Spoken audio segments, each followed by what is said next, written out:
ونصلي ونسلم على رسوله الكريم أما بعد فأعوذ بالله من الشيطان الرجيم بسم الله الرحمن الرحيم الحج أشهر معلومات قال الله تبارك وتعالى في مقام آخر رب هب لي من الصالحين فبشرناه بغلام حليم فلما بلغ معه السعي قال يا بني إني أرى في المنام أني أذبحك فانظر ماذا ترى قال يا أبت افعل ما تؤمر ستجدني إن شاء الله من الصابرين صدق اللہ العظیم۔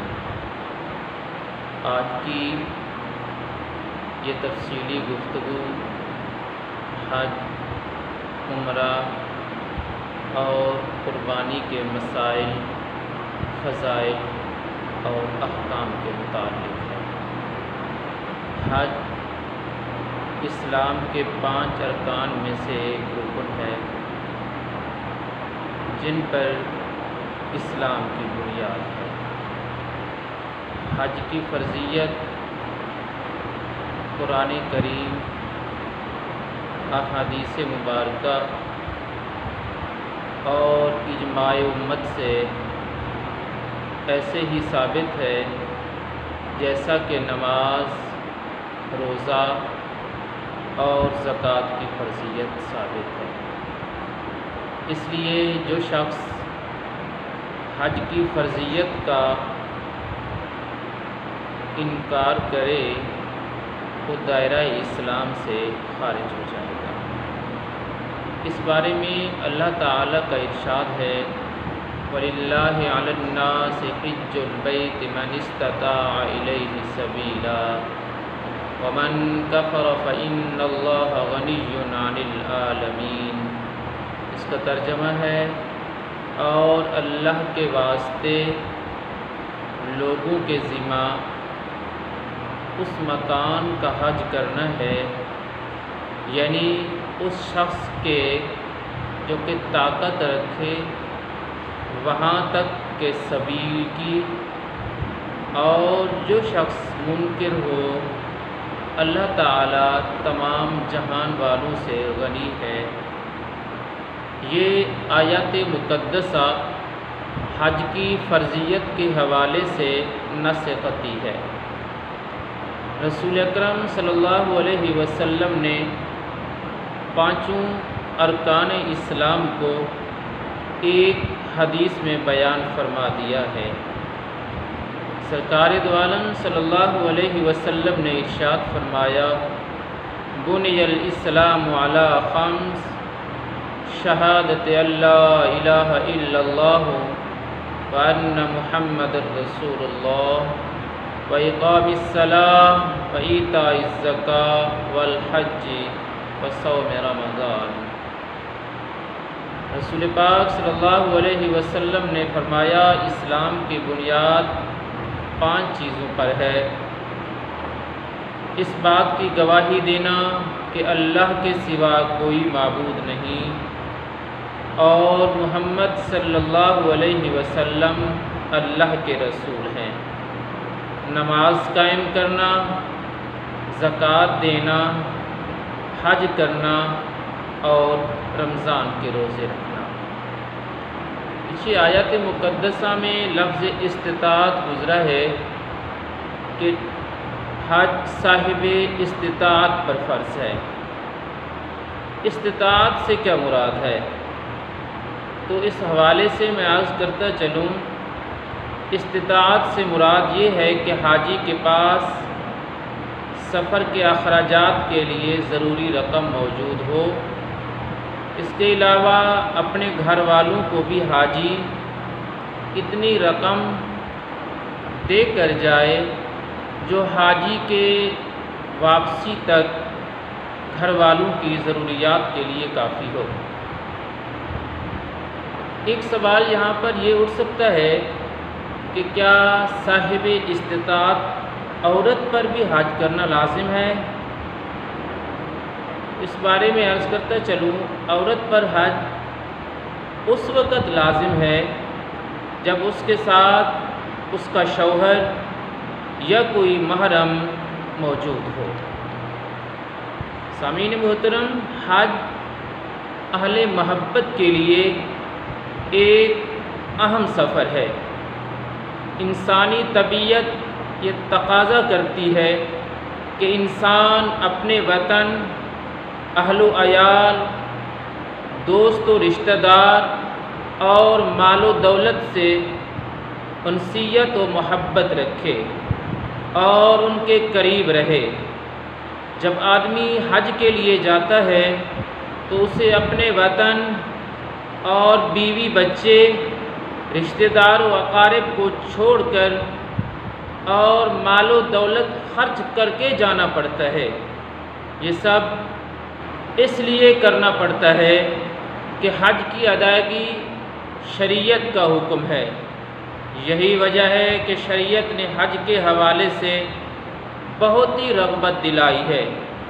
انسان کو کعبہ مشرفہ کے حج و زیارت پر ابھارا، محبت و وحی و رسالت کے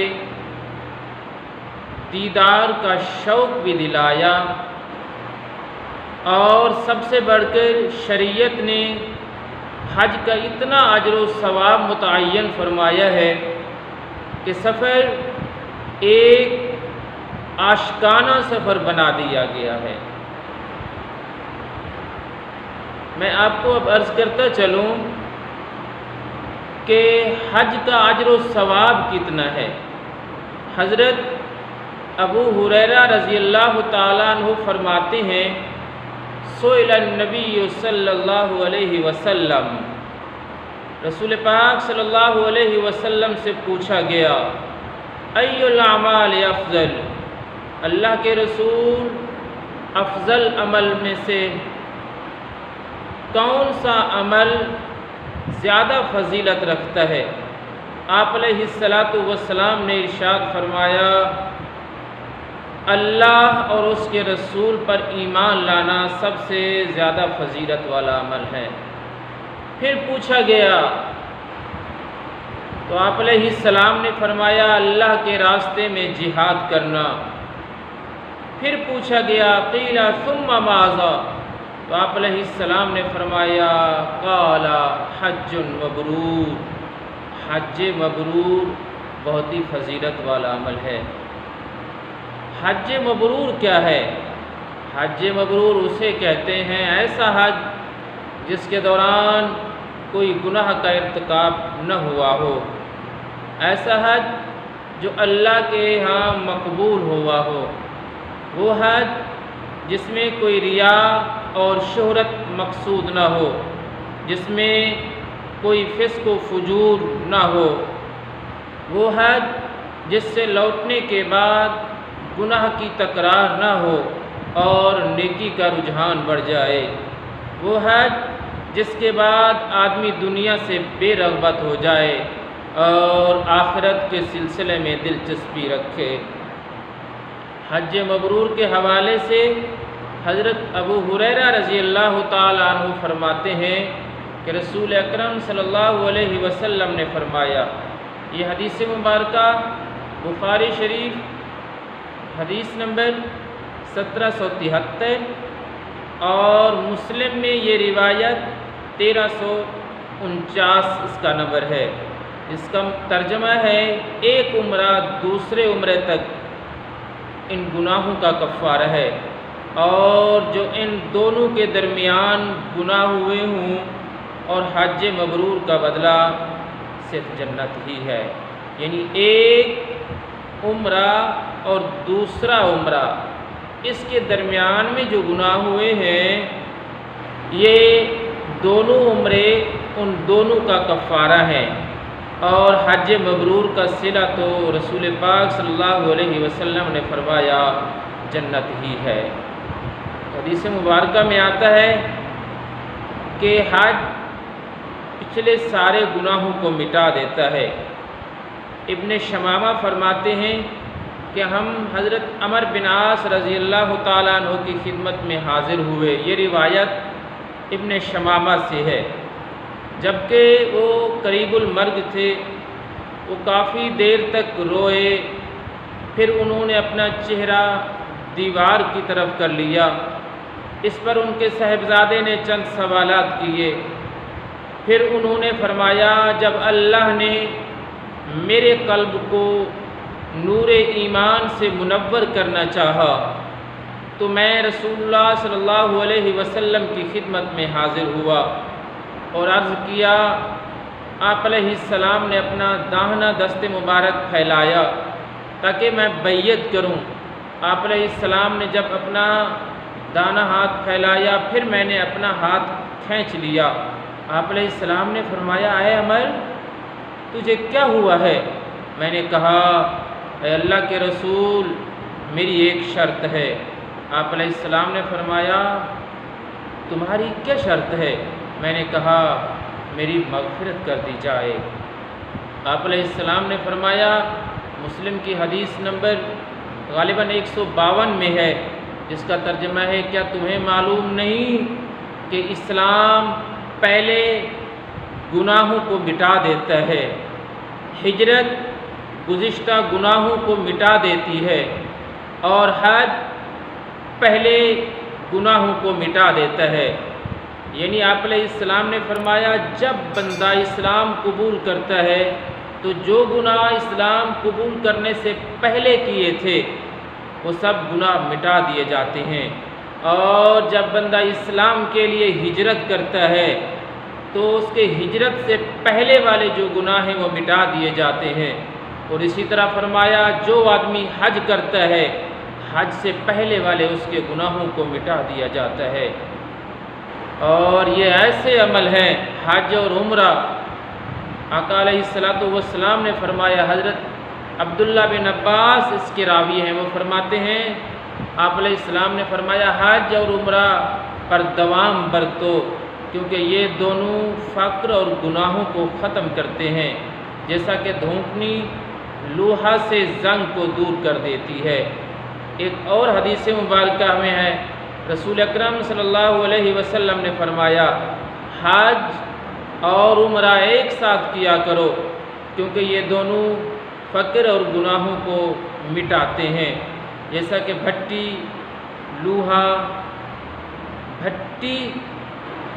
لوہے کو اور سونا اور چاندی سے زنگ ختم کر دیتی ہے، حج مبرور کا ثواب تو فرمایا جنت ہی ہے۔ یعنی حج اور عمرہ جس طرح بھٹی لوہے کے زنگ وغیرہ کو ختم کر دیتی ہے، اسی طرح حج اور عمرہ گناہوں کو ختم کر ڈالتے ہیں۔ اگر کوئی آدمی حج کے لیے خرچ کرے تو اس کا کتنا ثواب ہے؟ حدیث مبارکہ میں آتا ہے، حج میں خرچ کرنا اللہ کی راہ میں خرچ کرنے کی طرح ہے، جس کا ثواب 700 گنا تک ہے۔ حاجی اگر دعائیں مانگیں تو ان کی دعائیں اللہ تبارک و تعالی جلدی شرف قبولیت کو بخش دیتے ہیں۔ حضرت عبداللہ بن عمر رضی اللہ تعالی عنہما فرماتے ہیں، حج اور عمرہ کرنے والے اللہ تعالیٰ کے مہمان ہیں، اللہ تعالیٰ ان کی مانگ ان کو عطا کرتا ہے، ان کی دعاؤں کو قبول کرتا ہے، ان کی سفارش کو قبول کرتا ہے، اور ان کے لیے ہزار ہزار گنا تک ثواب بڑھا دیا جاتا ہے۔ ایک حدیث مبارکہ میں ہے دعا کی قبولیت کے حوالے سے، حضرت سعد بن ابی وقاص رضی اللہ تعالی عنہ نے آپ علیہ السلام کو ایک موقع پہ عرض کی، اللہ کے رسول میں مستجاب الدعوات بننا چاہتا ہوں، مجھے کوئی وظیفہ بتائیں، مجھے کوئی عمل بتائیں، مجھے کوئی طریقہ بتائیں کہ جس سے میں مستجاب الدعوات بن جاؤں۔ یہ وہ سعد ہیں، یہ وہ خوش قسمت ہیں، پورے مسلمانوں کو دیکھیں تو وہ سب کہتے ہیں فداک ابی و امی یا رسول اللہ، یا رسول اللہ میرے والدین آپ پہ قربان ہوں، لیکن سعد وہ خوش قسمت آدمی ہے جس کو آقا علیہ السلام نے غزوہ احد کے موقع پہ فرمایا فدا کا ابی و امی یا سعد، اے سعد تجھ پہ میرے والدین قربان ہوں۔ جب اس سعد نے مستجاب الدعوات ہونے کا وظیفہ پوچھا تو آپ علیہ السلام نے فرمایا 2 چیزوں کی ضمانت دے دو، میں تمہیں مستجاب الدعوات ہونے کی ضمانت دیتا ہوں۔ آپ علیہ السلام نے فرمایا پہلی شرط یہ ہے مستجاب الدعوات بننے کی، عقل حلال، رزق حلال کھانا۔ دوسرے نمبر پہ فرمایا صدق مقال، بات سچی بولنا۔ فرمایا ان 2 چیزوں پہ تم عمل کر لو، اللہ تعالیٰ تمہاری تمام دعاؤں کو قبول فرما لے گا۔ پھر بات کہیں سے چلی تھی اور کہیں چلی گئی۔ ایک اور روایت میں ہے، حضرت عبداللہ بن عمر سے یہ روایت بھی مروی ہے، وہ فرماتے ہیں کہ آقا علیہ السلام نے فرمایا اللہ کے راستے کا مجاہد اور حج و عمرہ کرنے والے اللہ کے مہمان ہیں، اللہ نے انہیں بلایا لہٰذا انہوں نے اس پر لبیک کہا اور انہوں نے اللہ سے مانگا ہے تو اللہ نے ان کو نوازا ہے۔ یعنی جب وہ اللہ سے مانگتے ہیں حج کرنے والے، اللہ کی راہ میں نکلنے والے، تو اللہ تعالیٰ ان کی دعاؤں کو شرف قبولیت بخشتا ہے۔ بعض لوگ صاحب استطاعت ہونے کے باوجود حج میں دیر کر دیتے ہیں، تو اس حوالے سے حضرت عبداللہ بن عباس رضی اللہ تعالیٰ عنہما فرماتے ہیں کہ رسول اکرم صلی اللہ علیہ وسلم نے ارشاد فرمایا تعجلوا الی الحج، حج میں یعنی فرض میں جلدی کرو، کیونکہ تم میں سے کوئی یہ نہیں جانتا کہ اسے کیا عذر پیش آنے والا ہے۔ یعنی وقت مل گیا ہے، موقع ہے تو دیر نہ کریں، ہو سکتا ہے کوئی مجبوری آ جائے پھر یہ تم فریضہ ادا نہ کر پاؤ۔ اور اگر کوئی آدمی حج کی استطاعت کے باوجود حج نہ کرے تو اس حوالے سے حضرت علی المرتضیٰ کرم اللہ وجہ الکریم نے ارشاد فرمایا کہ میں نے رسول اکرم صلی اللہ علیہ وسلم سے سنا تھا۔ حدیث مبارکہ کا ترجمہ اس طرح ہے، یہ حدیث ترمذی شریف سیاہ ستہ کی حدیث نمبر 812 ہے۔ یہ آپ علیہ السلام نے فرمایا جو شخص اتنے توشہ اور سواری کا مالک ہو جائے جو اسے بیت اللہ تک پہنچا دے، اس کے باوجود وہ حج نہ کرے تو اس کے لیے کوئی ذمہ داری نہیں ہے کہ وہ یہودی ہونے کی حالت میں مرے یا نصرانی۔ اور فرمایا یہ اس وجہ سے ہے کہ اللہ تعالیٰ نے اپنی کتاب میں یعنی قرآن مجید میں ارشاد فرمایا ہے وَلِلَّهِ عَلَى النَّاسِ حِجُّ الْبَيْتِ مَنِ اسْتَطَاعَ إِلَيْهِ سَبِيلًا، اور اللہ کا حق ہے کہ لوگوں پر حج کرنا اس گھر کا جو شخص قدرت رکھتا ہو اس کی طرف راہ چلنے کی۔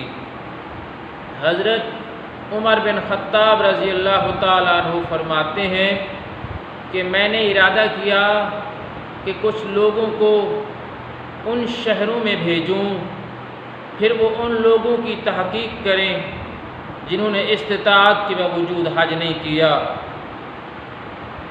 پھر وہ ان لوگوں پر ٹیکس لاگو کریں، کیونکہ ان کو تو ایسے سمجھیں وہ مسلمان ہی نہیں ہیں، وہ مسلمان ہی نہیں ہیں۔ یعنی یہ الفاظ آپ نے 2 مرتبہ دہرائے۔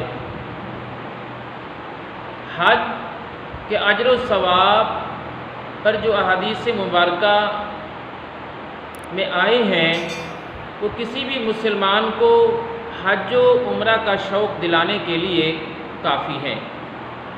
جن مسلمانوں کو اللہ تعالیٰ نے مال و دولت سے نوازا ہے ان کو چاہیے کہ خود کو حج و عمرہ کے عظیم ثواب سے محروم نہ کریں،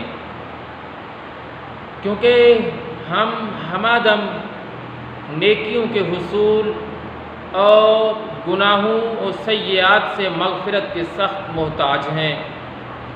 یہ بھی ہم جانتے ہیں کہ ہماری زندگی کا کوئی ٹھکانہ نہیں ہے، یہ کاغذ کی ایک ناؤ ہے، جہاں تک پہنچ جائے غنیمت ہے۔ آپ کی ہماری یہ 1.5 دن کی زندگی تو پھر کبھی واپس نہیں آئے گی، پھر صاحب استطاعت لوگوں کو حج میں تاخیر کیوں کرنی چاہیے؟ اب میں بتاتا چلوں کہ حج کہتے کسے ہیں۔ حج کا لغوی معنی ہے القصد، ارادہ کرنا، جبکہ اصطلاح میں حج کا معنی ہے هو عبارۃ عن الافعال المخصوصۃ من الطواف والوقوف الی آخر۔ حج افعال مخصوصہ مثلا طواف اور وقوف اپنے وقت میں بحالت احرام پہلے سے ہی حج کی نیت سے ادا کرنے سے عبارت ہے۔ حج یا عمرہ احرام باندھنے سے شروع ہوتا ہے۔ اب کچھ لوگ یہ پوچھ سکتے ہیں کہ احرام کسے کہا جاتا ہے، تو میں یہ عرض کرتا چلوں یہ ایک مخصوص لباس ہے۔ مردوں کا احرام 2 انسلی سفید چادروں پر مشتمل ایک خاص لباس ہوتا ہے۔ ان چادروں میں سے ایک تہبند کے طور پر استعمال کی جاتی ہے اور دوسری سے جسم کا اوپر کا حصہ اس طرح ڈھانپا جاتا ہے کہ اس کا ایک سرا بائیں بغل سے نکال کر دانے کندھے پر لٹکایا جاتا ہے، جبکہ عورتوں کے لیے احرام کا کوئی خاص لباس نہیں ہے۔ وہ اپنے عام لباس کے ساتھ سر کے بالوں کو ڈھانپنے کے لیے اوڑھنی وغیرہ استعمال کر سکتی ہیں، لیکن اس سے ان کا چہرہ نہیں چھپنا چاہیے۔ اب یہ سوال پیدا ہوتا ہے یا کسی کے ذہن میں آ سکتا ہے کہ احرام کہیں سے بھی باندھ سکتے ہیں یا اس کی بھی کوئی مخصوص جگہ ہے؟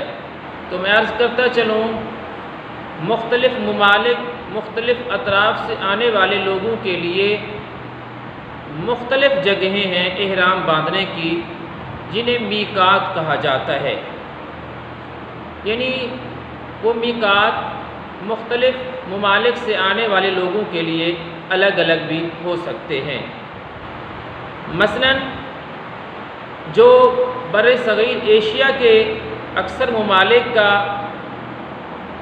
میقات ہے اس کو یلملم کہتے ہیں، تو اس علاقے سے جانے والے لوگ یلملم کے گزرنے سے پہلے احرام باندھ لیں۔ یہ یلملم یہ عمل احرام والا ان لوگوں کے لیے ہے جو خشکی سے راستے سفر کرتے ہیں، وہ یلملم سے پہلے یعنی اس کے قریب قریب وہ احرام باندھ لیں، اور جو لوگ ہوائی یا پانی کے جہاز کے ذریعے سفر کرتے ہیں وہ یلملم کی سیدھ سے پہلے احرام باندھ لیں، کیونکہ اگر آدمی حج یا عمرہ کے لیے جا رہا ہے تو احرام باندھے بغیر میقات سے اس کو نہیں گزرنا۔ سوال یہ ہو سکتا ہے کہ کیا حج اور عمرہ کے لیے کوئی ایام مخصوص ہیں یا ان کو کسی بھی وقت اور کسی بھی دن ادا کیا جا سکتا ہے؟ تو اس کا جواب ہے کہ عمرہ سال بھر کبھی بھی کسی بھی وقت کیا جا سکتا ہے، مگر حج ذی الحجہ کے 5 مخصوص دنوں میں ادا کیا جاتا ہے۔ قرآن مجید میں اللہ تبارک و تعالی نے ارشاد فرمایا الحج اشہر معلومات، حج کے لیے 5 دن 8 ذی الحجہ سے 12 ذی الحجہ تک مخصوص ہیں۔ ان 5 دنوں کو مختلف ناموں سے موسوم کیا گیا ہے۔ پہلے نمبر پہ 8 ذی الحجہ کا دن، حج کا پہلا دن، اس دن کو یوم الترویہ کہتے ہیں۔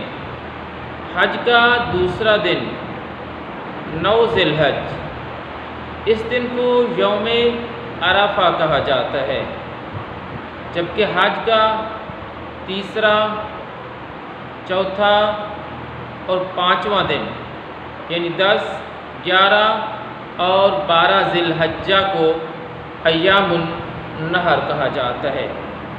سامعین و ناظرین کرام، ان 5 دنوں میں حج کے دوران جو مناسک ادا کیے جاتے ہیں، اب کچھ ان کی تفصیل آپ کی نظر کی جاتی ہے۔ حج کا پہلا دن 8 ذی الحج ہے۔ 8 ذی الحجہ کے اعمال میں سے سب سے پہلے احرام باندھنا ہے۔ جیسے آپ پہلے سن چکے ہیں کہ پاکستانیوں کا اور بر صغیر کے کچھ دیگر ممالک کا میقات یلملم ہے۔ احرام باندھنے کے بعد اگر وقت مکروہ نہ ہو تو 2 رکعت نماز نفل ادا کی جائے، پھر زبان و دل سے یہ الفاظ کہیں: اللہم انی ارید الحج فیسرہ لی وتقبل منی۔ اے اللہ، میں حج کی نیت کرتا ہوں، بس اسے میرے لیے آسان فرما اور میری طرف سے قبول فرما۔ اس کے بعد تلبیہ کہتے رہنا ہے، یعنی وہ الفاظ: لبیک اللہم لبیک لا شریک لک لبیک ان الحمد والنعمت لک والملک لا شریک لک لبیک اللہم لبیک لا شریک لک لبیک ان الحمد والنعمت لک والملک لا شریک لک۔ ان کا ورد جاری رکھنا ہے آپ نے۔ تلبیہ یعنی یہی الفاظ 8 ذی الحجہ سے 10 ذی الحجہ تک، یعنی بڑے شیطان کو کنکریاں مارنے تک پڑھتے رہنا ہے۔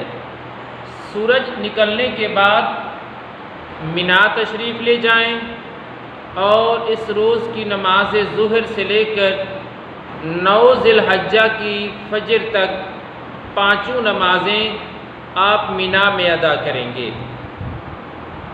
حج کا دوسرا روز 9 ذی الحج، ہسٹوریکل نالج کے ناظرین و سامعین، 9 ذی الحجہ کا دن حج کا سب سے اہم دن ہے۔ اس دن حجاج عرفات جائیں گے۔ عرفات مکہ سے 22 کلومیٹر مشرق میں واقع ہے۔ نبی پاک صلی اللہ علیہ وسلم نے ارشاد فرمایا: الحج عرفہ، حج عرفات میں وقوف کا نام ہے۔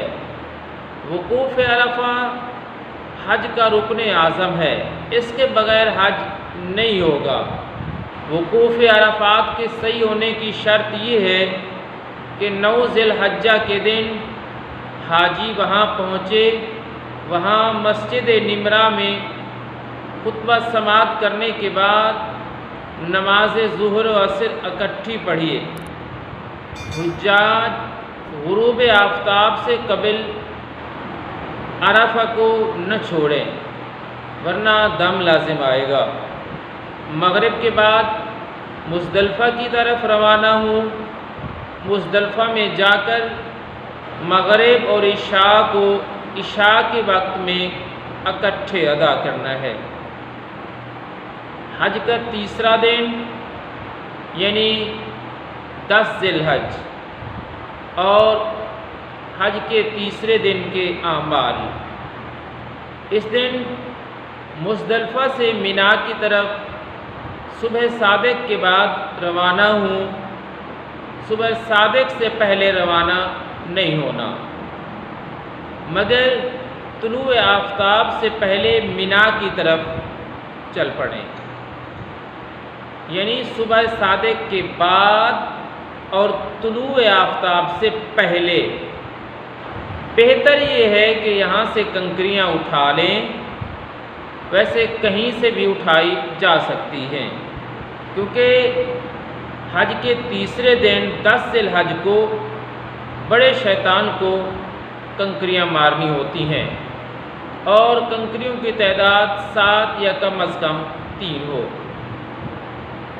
اس سے کم یعنی 3 سے کم نہ ہوں۔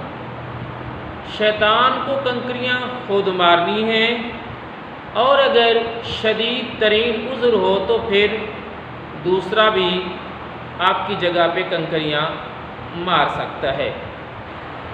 آپ جو 8 ذی الحجہ سے تلبیہ پڑھ رہے تھے، لبیک اللہم لبیک لا شریک لک لبیک ان الحمد والنعمت لک والملک لا شریک لک، یہ جو آپ تلبیہ پڑھ رہے تھے شیطان کو کنکریاں مارنے تک پڑھنی ہے، یعنی جب شیطان کو کنکریاں ماریں گے اس وقت تلبیہ پڑھنا بند کر دیں گے۔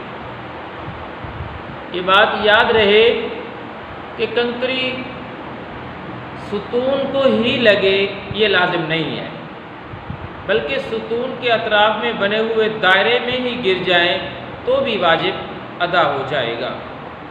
اور عورتیں اپنے سر کے 1 سے 1.5 انچ کے برابر لمبائی میں بال خود کاٹ لیں یا کسی محرم سے بال کٹوا لیں۔ 10 ذی الحجہ کے دن کی ترتیب کو لازمی اپنانا ہے، یعنی پہلے کنکریاں مارنی ہیں، پھر قربانی کرنا ہی ہے، اور بعد میں حلق کرانا ہے۔ اگر ترتیب الٹ کر دی تو بھی دم لازم آ جائے گا۔ اس کے بعد طواف زیارت کرنا ہے۔ طواف زیارت یہ لازم ہے، اس میں رمل سنت ہے۔ اسی دن طواف زیارت کر لیں، اور اگر کسی وجہ سے نہیں کر سکے تو 12 ذی الحجہ تک غروب آفتاب سے قبل کسی بھی وقت کر سکتے ہیں، اور اگر کسی نے 12 تک بھی طواف زیارت نہ کیا تو اس پر دم لازم آ جائے گا۔ طواف زیارت خود کرنا شرط ہے، طواف زیارت کے لیے احرام شرط نہیں ہے، اور اگر عورتیں شرعی عذر کی وجہ سے ان مقررہ ایام میں طواف زیارت نہ کر سکیں تو وہ بعد میں بھی کر سکتی ہے، کیونکہ یہ شرعی عذر ہے اور ان پر دم بھی لازم نہیں آئے گا۔ طواف زیارت کے بعد 2 رکعت نماز ادا کرنی لازم ہے۔ یاد رہے یہ 2 رکعت مقام ابراہیم پر پڑھنا لازم نہیں ہے، بلکہ حدود حرم میں کہیں پر بھی ادا کر سکتے ہیں۔ طواف زیارت کے بعد سعی کرنا بھی لازم ہے، ورنہ اس پر بھی دم لازم آئے گا۔ اس کے بعد پھر مینا کو واپس جائیں، یہ سنت ہے، اور 12ویں تک مینا میں رہنا بھی سنت ہے۔ یہاں پر ایک بات کی وضاحت کر دینا زیادہ مناسب ہے، وہ یہ کہ کچھ لوگ پوچھتے ہیں کہ حج اکبر سے کیا مراد ہے۔ اس کا جواب یہ ہے کہ یوم النحر، ایام النحر میں نے آپ کو پہلے بتائے ہیں کہ 10، 11 اور 12 ان 3 ذی الحج کے دنوں کو ایام النحر کہتے ہیں۔ تو ان میں سے جو 10 ذی الحجہ ہے جس کو یوم النحر کہا جاتا ہے، یہ حج اکبر کا دن ہے، کیونکہ اس دن میں حج کے اکثر اعمال سر انجام دیے جاتے ہیں۔ اس دن کو حج اکبر اس لیے بھی کہتے ہیں کہ حج عمرے کے مقابلے میں ہے۔ عمرے کو حج اصغر اور اس حج کو حج اکبر کہتے ہیں۔ عوام میں یہ جو مشہور ہے کہ جو حج جمعہ والے دن آئے وہ حج اکبر ہوتا ہے، یہ بے اصل ہے۔ حج کا چوتھا دن یعنی 11 ذی الحج، 11 ذی الحج کو زوال کے بعد تینوں شیطانوں کو کنکریاں مارنی ہیں۔ حج کا 5واں دن یعنی 12 ذی الحج، 12 ذی الحج کو زوال کے بعد تینوں شیطانوں کو کنکریاں مارنی ہیں۔ 12 ذی الحجہ کو غروب آفتاب سے پہلے آپ نے جس طرف جانا ہو آپ چل پڑیں، اور اگر کسی وجہ سے آپ کو 13 ذی الحجہ کی صبح مینا میں ہو گئی تو اس صورت میں اس دن کی رمی بھی آپ پر لازم ہو جائے گی۔ اور یہ بات یاد رہے 11 اور 12 کی رمی زوال کے بعد کرنی ہے، زوال سے پہلے نہیں کرنی۔ طواف رخصت، مکہ اور مکہ کی حدود میں رہنے والے حاجی صاحبان پر طواف رخصت واجب نہیں ہے۔ یہ ان لوگوں پر واجب ہے جو مکہ سے باہر کے ہیں۔ طواف زیارت 12 ذی الحجہ سے واپسی روانگی تک کسی بھی دن کیا جا سکتا ہے، اور اگر کوئی عورت حیض و نفاس کی وجہ سے طواف رخصت نہیں کر سکی تو اس پر دم لازم نہیں آئے گا۔ حج کا طریقہ آپ نے دیکھا اور سنا، اب میں آپ کو بتاتا چلوں کہ رسول پاک صلی اللہ علیہ وسلم نے 4 مرتبہ عمرہ اور 1 بار زندگی میں حج ادا فرمایا۔ ذوالقعدہ 7 ہجری میں رسول اللہ صلی اللہ علیہ وسلم اس عمرے کی ادائیگی کے لیے روانہ ہوئے جس پر حدیبیہ کی صلح کے موقع پر اتفاق ہوا تھا۔ چنانچہ آپ علیہ السلام نے مدینہ کا انتظام حضرت ابو رحم رضی اللہ عنہ کے سپرد کیا، قربانی کے 60 اونٹ ساتھ لیے اور ان اونٹوں پر ناجیہ بن جندب رضی اللہ عنہ کو مقرر فرمایا، اور 100 گھوڑے بھی ہمراہ تھے جن کی نگہبانی محمد بن مسلمہ کے ذمے تھی۔ ذوالحلیفہ کے مقام پہ پہنچ کر آپ علیہ السلام نے احرام باندھا اور لبیک کی صدا لگائی۔ صحابہ کرام علیہم رضوان نے بھی اسی طرح کیا۔ جب وادی یاجج پہنچے تو سارے ہتھیار رکھ دیے اور ان کی حفاظت کے لیے اوس بن خولی رضی اللہ عنہ کی ماتحتی میں 200 آدمی وہیں چھوڑ دیے۔ صرف میان میں رکھی تلواریں لے کر خدا کے راستے سے جو ہجون پر جا کے نکلتا ہے مکہ مکرمہ میں داخل ہوئے۔ اس وقت آپ علیہ السلام اپنی اونٹنی قصوہ پر سوار تھے اور صحابہ کرام علیہم رضوان تلواریں حمائل میں لیے آپ علیہ السلام کے ارد گرد چل رہے تھے۔ لبیک کی صداؤں میں مسجد حرام میں داخل ہوئے۔ آپ علیہ السلام نے چھڑی سے حجر اسود کو چھوا، پھر سواری پر ہی بیٹھ کر طواف فرمایا۔ قوت کے مطابق، جوان مردی کے شان کے مطابق دانے کندھے کھولے خانہ کعبہ کے گرد صحابہ کرام دوڑ رہے تھے اور وہ لبیک کی صدائیں لگا رہے تھے۔ مشرکین کعبہ کے شمال میں جبل قعیقان پر بیٹھ کر آپس میں باتیں کرتے ہوئے کہنے لگے، تمہارے پاس ایک ایسی جماعت آ رہی ہے جسے یثرب کے وبائی بخار نے توڑ ڈالا ہے۔ یعنی صحابہ کرام کے اس عمل سے پہلے جب وہ جبل قعیقان پہ بیٹھے باتیں کر رہے تھے، ابھی مسلمانوں کے اس عمل کو دیکھا نہیں تھا، تو وہ کہہ رہے تھے ایسے آدمی آ رہے ہیں، ایسی جماعت آ رہی ہے، ایسے کمزور لوگ آ رہے ہیں۔ ان کی یہ سوچ تھی کہ جن کو وبائی بخار نے توڑ ڈالا ہے۔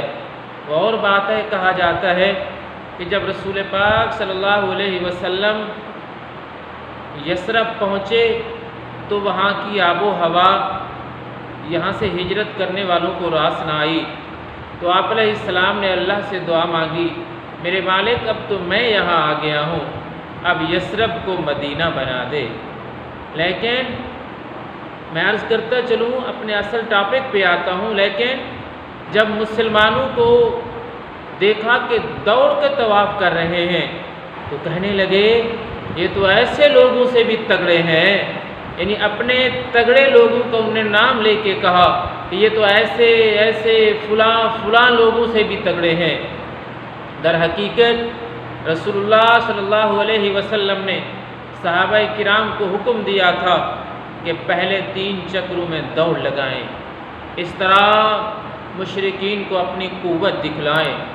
البتہ رکن یمانی اور حجر اسود کے درمیان نہ دوڑیں، کیونکہ یہ حصہ جنوب میں تھا جسے مشرکین نہیں دیکھ سکتے تھے۔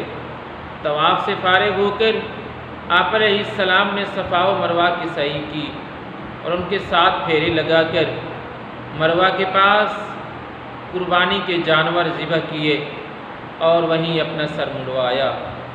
آپ علیہ السلام کی ساتھیوں نے بھی اسی طرح کیا۔ اس کے بعد کچھ لوگوں کو اجازت بھیج دیا گیا کہ وہ ہتھیاروں کی حفاظت کریں، اور جو 200 لوگ اوس بن خولی کی سرپرستی میں موجود ہیں وہ آ کر اپنا عمرہ ادا کر لیں۔ عمرہ قضا کے موقع پر رسول اکرم صلی اللہ علیہ وسلم نے مکہ مکرمہ میں 3 دن قیام فرمایا۔ چوتھے روز آپ علیہ السلام نے مکہ چھوڑ کر مدینے کی طرف روانگی فرمائی۔ عمرہ قضا حدیبیہ کی صلح کے بعد ادا کیا گیا تھا۔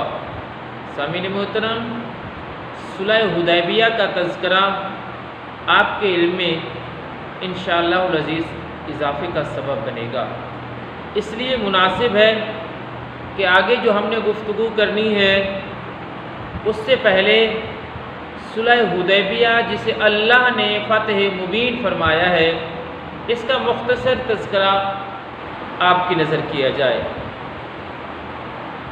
جملہ ویورز، رسول اکرم صلی اللہ علیہ وسلم نے خواب دیکھا جسے اللہ نے قرآن میں بیان فرمایا، لقد صدق اللہ رسولہ الرؤیا بالحق لتدخلن المسجد الحرام انشاءاللہ آمنین محلقین رؤوسکم ومقصرین۔ تو آپ علیہ السلام نے جب یہ خواب دیکھا، صبح صحابہ کرام کو بتایا، پھر تیاری ہو گئی۔ 1400 سے 1500 کے لگ بھگ صحابہ کرام آپ علیہ السلام کے ساتھ مدینہ سے روانہ ہوئے۔ ذوالحلیفہ سے احرام باندھا۔ مقام اسفان کے قریب آپ علیہ السلام کو پتہ چلا کہ کفار مکہ میں داخلہ سے روکنے کی تیاری کر رہے ہیں کہ ہم مسلمانوں کو مکہ میں داخل نہیں ہونے دیں گے۔ حدیبیہ پہ جب آپ پہنچے، یہ ایک کنویں اور بعض کہتے ہیں یہ ایک گاؤں کا نام ہے جس کی حد حدود حرم تک ہے۔ مدینہ میں حدیبیہ کے موقع پہ نائب عبداللہ بن ام مکتوم اور بعض نے کہا ہے کہ نمیلہ لیسی کو بنایا گیا تھا۔ آپ علیہ السلام اپنی اونٹنی پہ سوار ہو کر یکم ذی القعدہ سوموار کو روانہ ہوئے۔ امہات المومنین میں سے ام سلمہ رضی اللہ تعالی عنہا آپ علیہ السلام کے ساتھ تھیں۔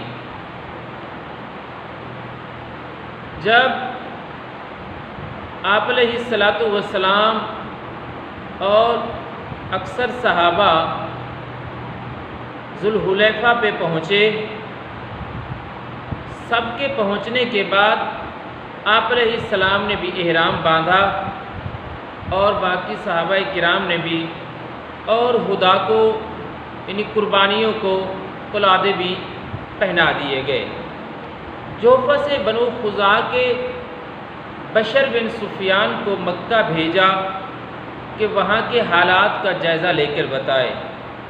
نیز مہاجرین اور انصار کے 20 افراد کا دستہ عباد بن بشر کی قیادت میں آگے چلنے کے لیے آپ علیہ السلام نے منتخب فرمایا۔ جیسے میں آپ کو پہلے بتا چکا ہوں کہ اسفان کے مقام پہ عباد بن بشر نے واپس آ کے بتایا کہ کعب بن لؤی اور قریش مکہ اور قریش کے دیگر لوگ مکہ سے نکل کر ذو طوا پر خیمہ زن ہو چکے ہیں۔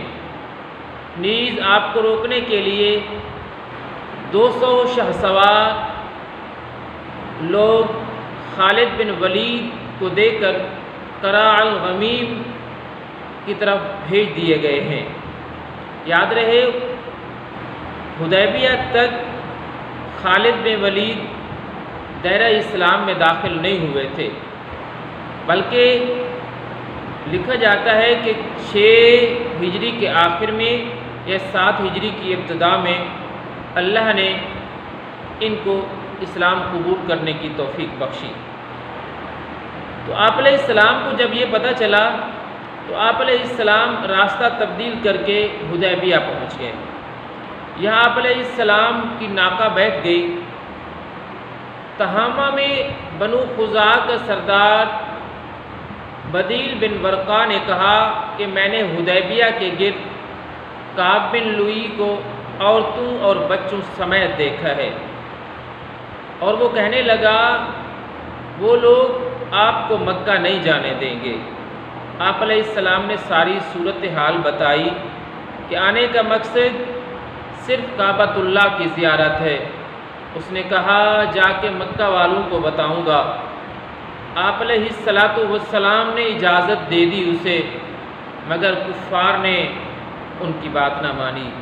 جس کے بعد کفار نے بنو کنانہ کے خلیص بن علقمہ کو اس خواہش پر آپ علیہ السلام کے پاس بھیجا، جس کے بعد کفار نے عروہ بن مسعود ثقفی کو مسلمانوں کو راضی کرنے کے لیے بھیجا، بالآخر اس بات پہ راضی کرنے کے لیے کہ آپ لوگ زیارت کیے بغیر چلے جائیں۔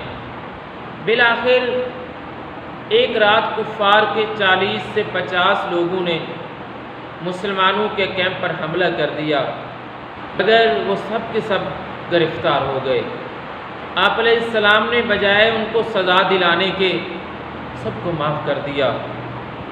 ایک روز مسلمان نماز پڑھ رہے تھے کہ تنعیم کی طرف سے 80 آدمیوں نے حملہ کر دیا۔ محمد بن مسلمہ نے گرفتار کر کے آپ علیہ السلام کے پاس پیش کر دیا۔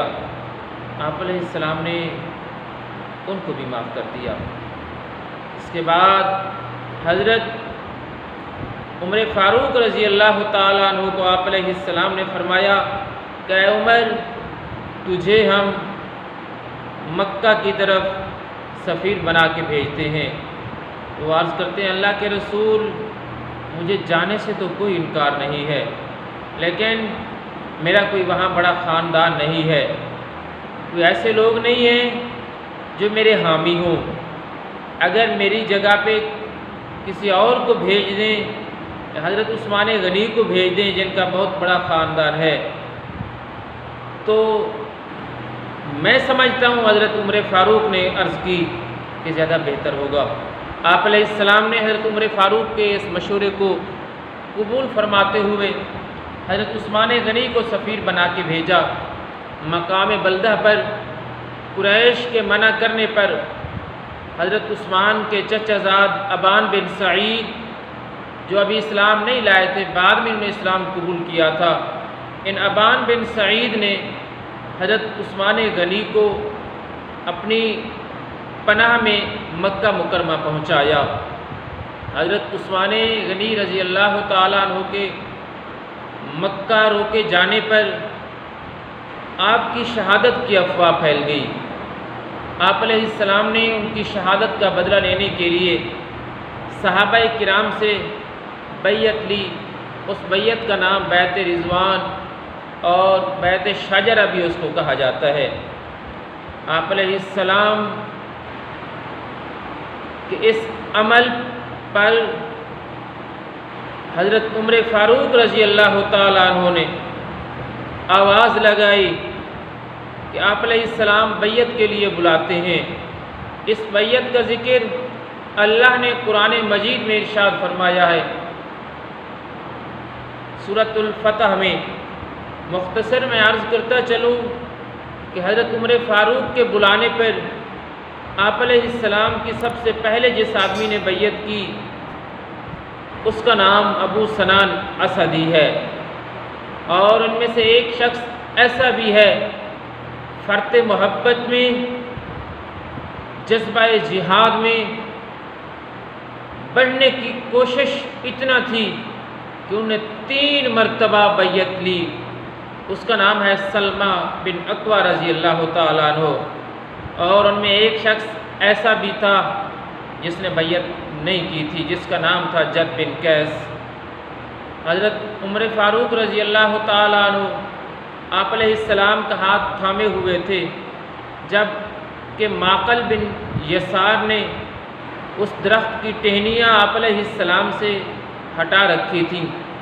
آپ علیہ السلام نے اپنا دایاں ہاتھ بائیں ہاتھ پہ رکھ کے فرمایا یہ عثمان کا ہاتھ ہے۔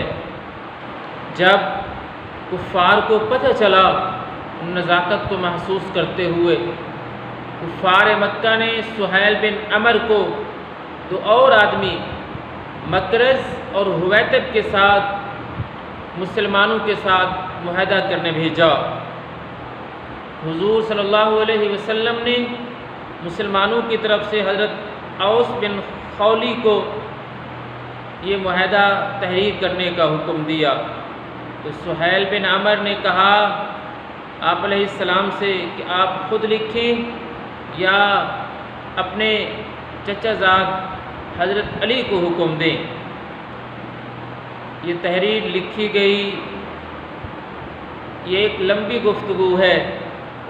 اس تحریر میں جب حضرت علی نے لکھا یہ کہ معاہدہ محمد الرسول اللہ کی طرف سے ہے، تو سہیل بن عمر بولا کہ ہم ان کو رسول مانتے تو جھگڑا ہی کیوں کرتے، تو اس کو کاٹو۔ حضرت علی کہتے ہیں میں تو نہیں کاٹوں گا۔ تو کہا جاتا ہے آپ علیہ السلام نے خود وہ الفاظ کاٹے اور فرمایا علی محمد بن عبداللہ لکھ دو۔ اور جب یہ تحریر لکھی جا رہی تھی تو کہا جاتا ہے کہ اس معاہدے کی 4 دفعات تھیں، بعض نے اس کی 7 دفعات بھی لکھی ہیں۔ اس کی معاہدے کی اصل آپ علیہ السلام کے پاس اور نقل سہیل بن عمر کو دے دی گئی۔ آپ علیہ السلام نے احرام اتارنے کا حکم دیا۔ صحابہ کرام کی تاخیر پر آپ علیہ السلام نے حضرت ام سلمہ رضی اللہ تعالیٰ عنہ کے مشورے سے حجام کو بلا کر سلم اڑا لیا، جانور ذبح کر دیا۔ معاہدے کے بعد حضرت عمر فاروق رضی اللہ تعالیٰ عنہ کے پاس 2 مشرک بیویاں تھیں جن کو آپ نے طلاق دے دی۔ معاہدے ابھی تحریر نہیں ہوا تھا، کہا جاتا ہے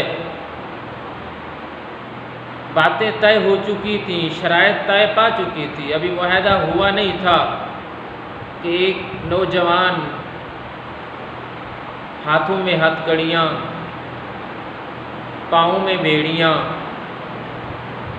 اس محفل میں پہنچ گیا۔ یہ نوجوان کفار کی طرف سے سفیر بن کے آنے والا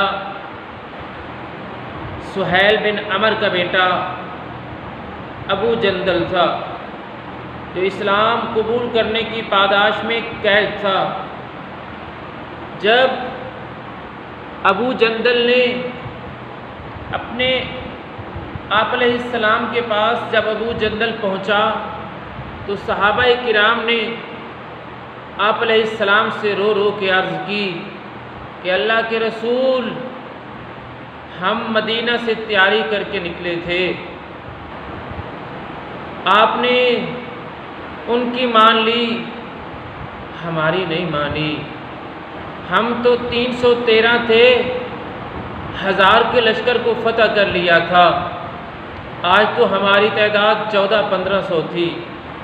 اللہ کے رسول، ہمیں اس بات کا دکھ ہے کہ اللہ کے گھر کی زیارت نہیں کر سکے، آپ کے فرمان پر ہم نے سرخم کر لیا، لیکن اللہ کے رسول اب یہ ضرور مہربانی کیجئے گا، اس ابو جندل کو واپس نہ لوٹائیے گا، اس صدمہ رسیدہ کو کفار کی طرف واپس نہ بھیجیے گا۔ آپ علیہ السلام نے ابو جندل سے کہا، ابو جندل اصبت فی حبی مصیبتا شدیدہ، تو نے میری محبت میں بڑے صدمات جھیلے ہیں، بڑے دکھ برداشت کیے ہیں۔ عرض کرتا ہے، میرے آقا اگر مجھ سے پوچھتے ہیں تو میں آپ کی جدائی تو برداشت ہی نہیں کر سکتا، اگر مجھے حکم دیتے ہیں تو آپ کی بات تو ٹال ہی نہیں سکتا، کیونکہ آپ کا فرمان تو اللہ کا فرمان ہے، آپ کی اطاعت تو اللہ کی اطاعت ہے۔ قُلْ إِن كُنتُمْ تُحِبُّونَ اللَّهَ فَاتَّبِعُونِي، اور جس طرح ایک اور مقام پہ آیا ہے، مَن يُطِعِ الرَّسُولَ فَقَدْ أَطَاعَ اللَّهَ، محبوب آپ کی بات تو ٹالی نہیں جا سکتی، آپ کی رضا پر، آپ کی خوشی کے لیے تمام مصائب و آلام برداشت کرنے کے لیے تیار ہوں۔ محبوب جب آپ مجھ پہ اس طرح راضی ہیں تو میں کون ہوتا ہوں انکار کرنے والا، جدو میرا ماہی میرے دکھ تے راضی تے میں سکھ نو چلے پاواں۔ اور اسی طرح جب انہوں نے ابو جندل کو واپسی کے لیے چلایا، میرے آقا نے کہا کہ ابو جندل بات ہو چکی ہے، معاہدہ طے پا چکا ہے، اوفو بالعہد کا حکم ہے، اپنے وعدوں کو پورا کرو۔ ابو جندل میں نے اپنے وعدے کی پاسداری کرنی ہے، اب میں تمہیں ان کے ہاتھ واپس بھیجوں گا۔ جب ان کو بھیجا گیا تو ایک عاشق بولا، خاک درد بہشت من، مہر رخت سرشت من، عشق تو سرنوشت من، راحت من رضا تو۔ جب کفار نے ابو جندل کو واپسی کے لیے اپنے آگے چلایا اور سخت جملوں سے اس پہ باتیں کی، تو ایک اور عاشق بولا، من کے ملول گشتم از نفس فرشتگاں، جور ہما جہانیاں میں کشم از برائے تو۔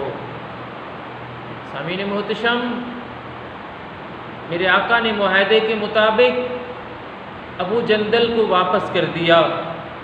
معاہدے میں کچھ شکیں تھیں، جس میں ایک یہ بھی تھی، کفار نے کہا جو ہمارا آدمی تمہارے پاس آئے گا وہ ہم واپس لے کے جائیں گے، اور جو مسلمانوں کا بندہ ہمارے پاس آئے گا ہم اس کو واپس نہیں کریں گے۔ باقی شرائط کے ساتھ یہ شرط بھی تھی، اس معاہدے کے بمشکل 3 دن بعد قبیلہ بنو ثقیف کا ابو بصیر مکہ سے مدینہ بھاگ آیا۔ اس کے 2 قریبی رشتہ دار اخنس بن شریح اور اظہر بن عبد عوف الزہری نے خنیس بن عامری اور کوثر کو بھیجا کہ مدینہ جائیں، آپ علیہ السلام سے جا کے کہیں کہ ہمارا بندہ واپس کر دو۔ جب یہ آدمی خط لے کے آپ علیہ السلام کے پاس آئے، آپ علیہ السلام نے حضرت ابی بن کعب سے کہا، ابی بن کعب ذرا خط پڑھ کے تو سنائیں۔ یہ خط حضرت ابی بن کعب نے پڑھ کے آپ علیہ السلام کو سنایا، اور آپ علیہ السلام نے اس معاہدے کی پاسداری کرتے ہوئے یہ ابو بصیر جو کہ کفار سے یعنی مکہ سے مدینے بھاگ آیا تھا مسلمان ہو کے، آپ علیہ السلام نے معاہدے کی پاسداری کرتے ہوئے اسے واپس بھیج دیا، لیکن واپسی پر ذوالحلیفہ پر ایک کو ابو بصیر نے، جو 2 آدمی لینے آئے تھے ان میں سے ایک کو ابو بصیر نے قتل کر دیا، جبکہ دوسرا مدینہ بھاگ گیا اور مسجد نبوی میں وہ ابو بصیر داخل ہو گیا۔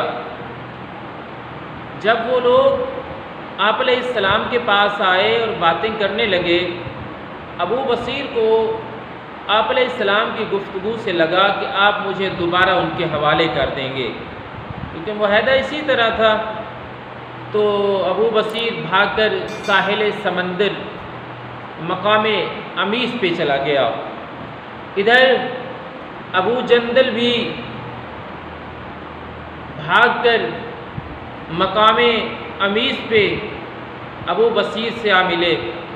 پھر جو بھی مکہ میں آدمی اسلام لاتا وہ بھاگ کر ابو بصیر سے مقام امیس پہ جا ملتا، یہاں تک کہ ایک جماعت اکٹھی ہو گئی۔ ملک شام سے آنے جانے والے قافلوں سے جو کفار کے ہوتے تھے چھیڑ چھاڑ کرتے، مقصد تھا کہ یہ لوگ کہہ دیں کہ ہم یہ اس شخص سے اب ہاتھ اٹھاتے ہیں، اگر تم لوگ مدینہ جانا چاہو تو جا سکتے ہو۔ جب انہوں نے چھیڑ چھاڑ بڑھائی، انہیں تنگ آ کر قریش نے کہا 4تھی شرط کو ہم منسوخ کرتے ہیں۔ آپ علیہ السلام کے پاس پیغام بھجوایا کہ ان کو آپ اپنے پاس واپس بلا لیجئے۔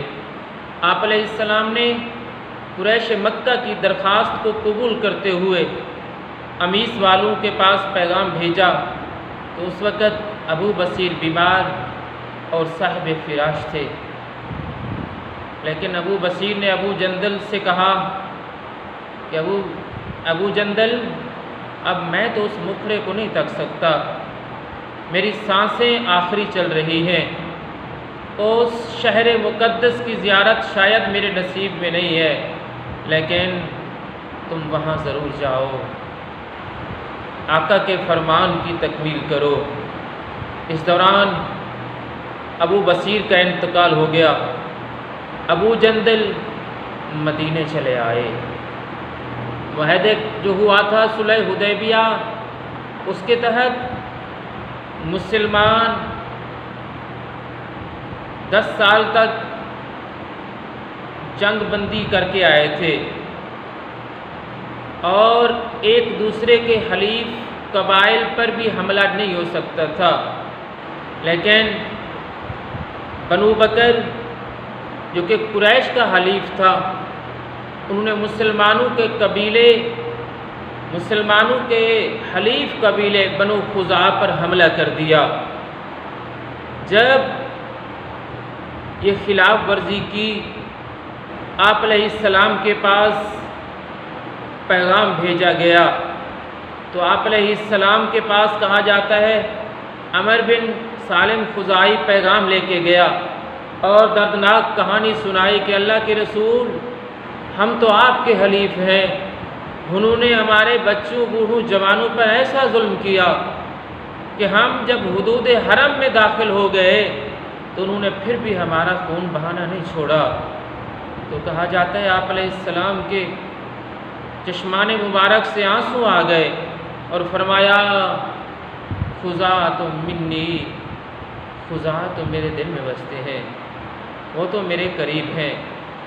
کفار کی طرف سے یہ معاہدے کی خلاف ورزی فتح مکہ کا پیش خیمہ ثابت ہوئی۔ فتح مکہ سرکار دو عالم صلی اللہ علیہ وسلم کی اعلیٰ حکمت عملی، معاملہ فہمی، تالیف قلب اور حالات کو اپنی موافقت میں تبدیل کرنے کی عمدہ ترین صلاحیتوں کا مظہر ہے۔ مکہ فتح ہونے تک یعنی رمضان 8 ہجری تک کعبۃ اللہ میں 360 بت موجود تھے۔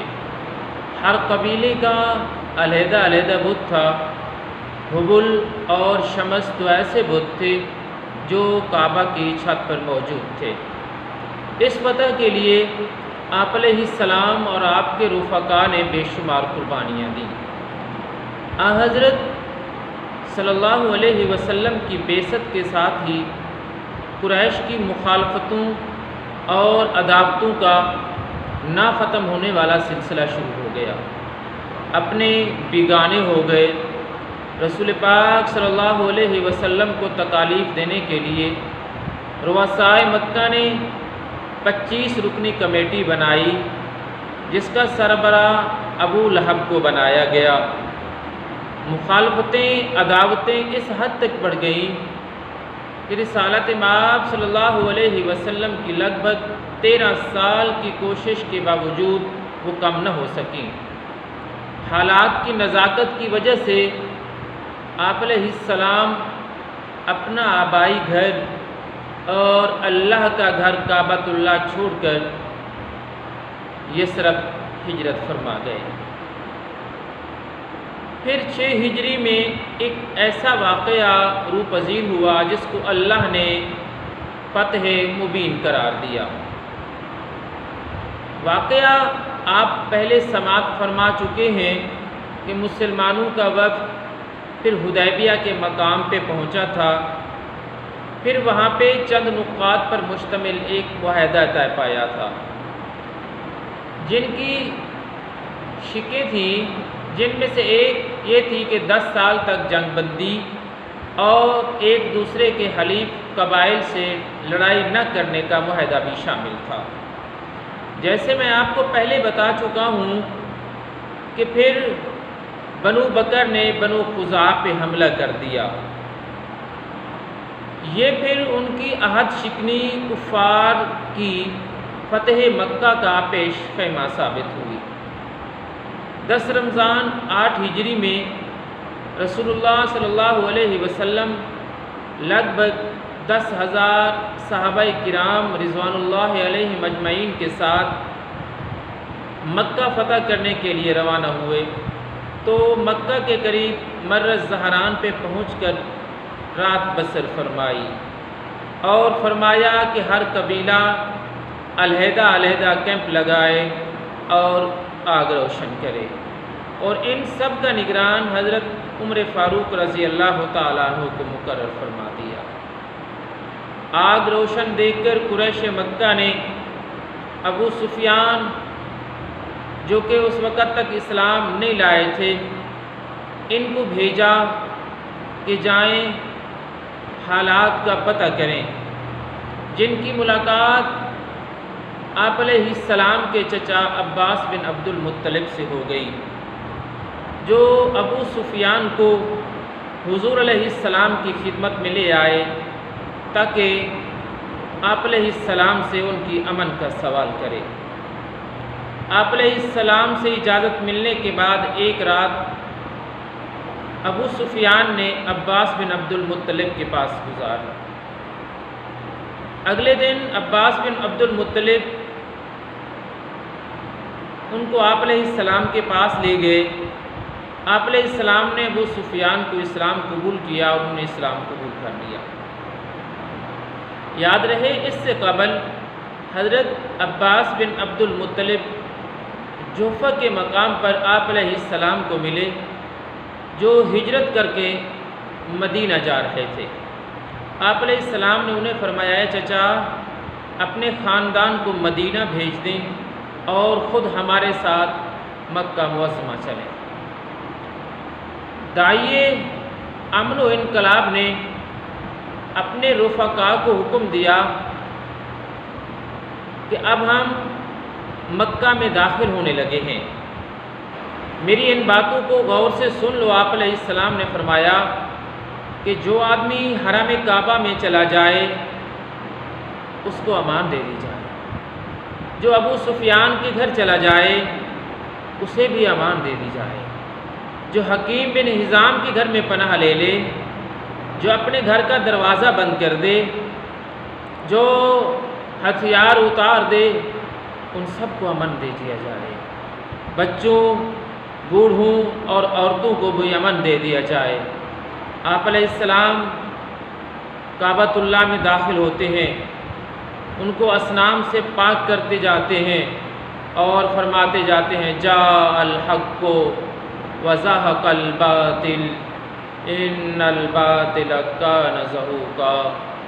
جب فاتحانہ انداز میں رسول پاک صلی اللہ علیہ وسلم مکہ میں داخل ہوتے ہیں تو کچھ صحابہ کرام کے منہ سے نکل گیا الیوم یوم الملحمہ، آج بدلے کا دن ہے، آج مار دھاڑ کا دن ہے، آج انتقام کا دن ہے۔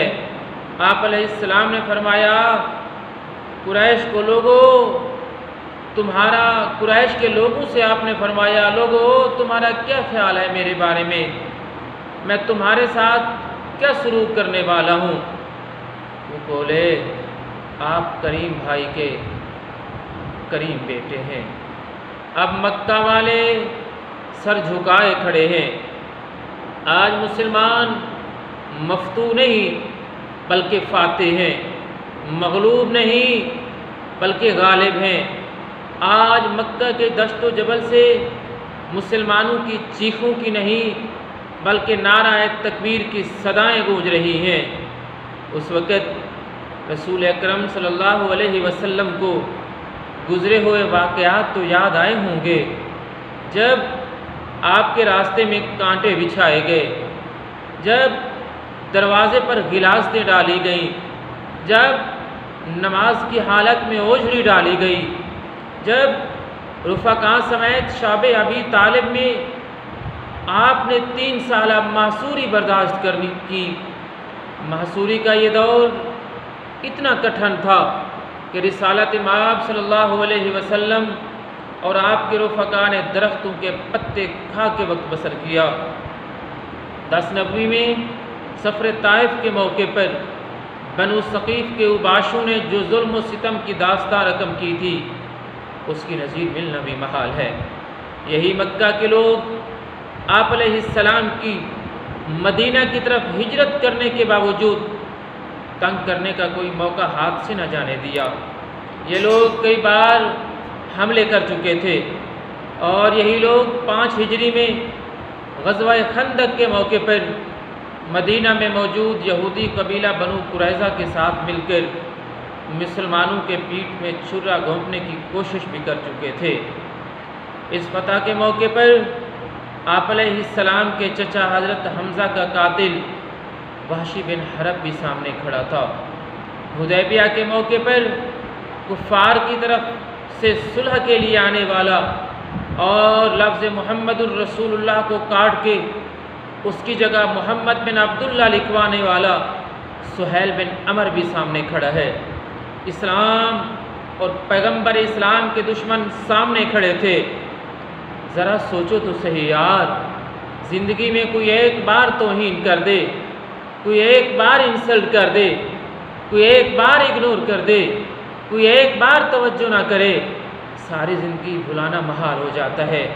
مگر محسن انسانیت رحمت للعالمین داعی امن و انقلاب حضرت محمد مصطفیٰ نے فرمایا الیوم یوم المرحمہ، آج تو مہربانی کا دن ہے، آج تو شفقت کا دن ہے، آج تو عنایت کا دن ہے، آج تو نوازشوں کا دن ہے، آج تو کرم نوازی کا دن ہے۔ نبی اکرم نے فرمایا جس طرح یوسف علیہ السلام نے اپنے بھائیوں سے کہا تھا قال لا تثریب علیکم اليوم، جاؤ میں نے سب کو معاف کیا، تو اسی طرح میں نے بھی تم سب کو معاف کیا، سب کے لیے امان ہے۔ یہی آپ علیہ السلام کی محبت ہی تھی کہ اتنا کم عرصے میں اتنی بڑی جماعت تیار ہو چکی تھی۔ اللہ نے اسی لیے تو فرمایا فَبِمَا رَحْمَةٍ مِّنَ اللَّهِ لِنْتَ لَهُمْ وَلَوْ كُنْتَ فَظًّا غَلِيظَ الْقَلْبِ لَانفَضُّوا مِنْ حَوْلِكَ، اے محبوب یہ آپ کی محبت ہی تھی کہ لوگ آپ کے ارد گرد جمع ہو گئے، اگر آپ سختی فرماتے تو یہ آپ سے بھاگ جاتے۔ داعیے انقلاب کے اس امن کے عمل نے لوگوں کے دلوں میں ایمان کی بجلیاں بھر دیں۔ جیسے آپ علیہ السلام نے کمزوروں کو اوج ثریا تک پہنچایا، اس کی نظیر ملنا بھی ممکن نہیں ہے۔ فتح مکہ کے موقع پر جب نماز کا وقت آیا، اذان دینے کے لیے قریشی موجود ہیں، صحابہ کبار موجود ہیں، مگر آپ علیہ السلام نے ایک ایسے شخص کو بلایا جن کو مکہ کی گلیوں میں گھسیٹا جاتا، تپتی ریت پہ لٹایا جاتا، گرم پتھر پہ چھاتی رکھ کے آزمایا جاتا، مشقیں باندھ کے لاٹھی اور ڈنڈوں سے پیٹا جاتا۔ اسے دنیا بلال حبشی کے نام سے جانتی ہے۔ اذان کا وقت آیا تو رسول پاک نے فرمایا بلال آؤ نا اذان سناؤ، تو اہل محبت فرماتے ہیں بلال آتے ہیں اذان دیتے ہیں۔ اچھا، شریعت کا حکم ہے کہ آپ جس طرف سے آئیں کعبے کے تو کعبے کی عمارت کی طرف رخ کر کے نماز پڑھیں، اگر کعبہ کے اندر ہیں تو جس طرف بھی رخ کر لیں نماز ہو جائے گی۔ تو آذان شروع کی، بلال نے آذان ازل سے تیرے عشق کا ترانہ بنی، نماز تو اس کی دید کا ایک بہانہ بنی۔ اچھا، صرف میرے آقا نے کمزوروں کو اوج ثریا تک نہیں پہنچایا، میرے آقا کے صحابہ نے بھی ایسے ہی فرمایا ہے۔ جب یہی بلال حبشی شام سے واپس آتے ہیں تو 22 لاکھ مربع میل کے حکمران حضرت عمر فاروق رضی اللہ عنہ مسجد نبوی سے باہر آ کر استقبال کرتے ہیں۔ لوگ کہتے ہیں کہ یہ تو غلام ہے۔ حضرت عمر فرماتے ہیں لوگ بلال تمہیں جیسا بھی کہیں، یا بلال انت سیدنا، لوگ بلال لوگ تجھے غلام کہیں ان کی مرضی ہے، میرا تو آقا لگتا ہے۔ داعی انقلاب جب مکہ میں فاتحانہ انداز میں داخل ہوتے ہیں تو اپنی سواری پر ایک بچے کو بٹھایا ہوا تھا، وہ بچہ خوشی سے اچھلتا تھا۔ اگر تاریخ کے اوراق دیکھے جائیں تو وہ بچہ کسی مدینہ کے رئیس کا بیٹا نہیں تھا، آپ کا کوئی عزیز نہیں تھا، آپ کا کوئی نواسہ نہیں تھا، بلکہ آپ کے غلام زید بن حارثہ کا بیٹا اسامہ بن زید تھا۔ یار، یہ وہ اسامہ بن زید کا والد وہ آدمی ہے زید بن حارثہ جن کے بارے میں کہا جاتا ہے کہ ان کو حکیم بن حزام نے خریدا، پھر اس کے بعد انہوں نے حضرت خدیجہ الکبریٰ کو گفٹ دیا۔ جب آپ علیہ السلام کا حضرت خدیجہ الکبریٰ سے ہوا تو حضرت خدیجہ الکبریٰ ام المومنین نے آپ علیہ السلام کی خدمت میں اسے پیش کیا۔ تو کہا جاتا ہے ابھی وہ چھوٹے ہی تھے زید بن حارثہ، تو وہ بکتے بکتے مکہ میں آئے تھے، تو آپ علیہ السلام کے پاس زید بن حارثہ کے والد اور چچا آئے، زید بن حارثہ کو بلوایا، اس سے پہلے آپ علیہ السلام سے ملے اور کہا کہ ہمارا بچہ آپ کے پاس ہے، ہمیں واپس کر دیں، جتنا درہم و دینار چاہیے دینے کے لیے تیار ہیں۔ رسول پاک صلی اللہ علیہ وسلم نے فرمایا مجھے آپ کے درہم و دینار کی ضرورت نہیں ہے، وہ آپ کا بچہ ہے، جانا چاہتا ہے تو لے جائیں۔